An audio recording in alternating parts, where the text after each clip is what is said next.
Hi guys, welcome back to my channel. Thank you for coming back for another video. And this is Bakehouse Sunday, and today I'm making some bread. In the bowl I've got some yeast, some warm water and some honey. I'm going to give that a good whisk and set it aside for about 5 to 10 minutes until the yeast starts bubbling up and activates. So that's what it should look like. And now I'm going to add some salt, some olive oil and 6 cups of flour.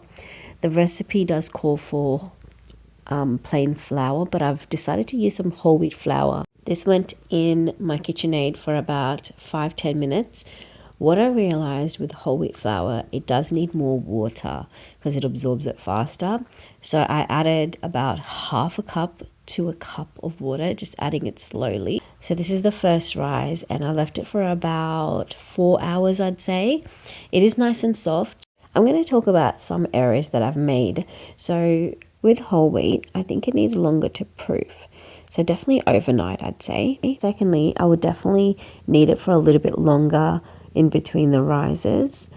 Next week, I'll be making bread again.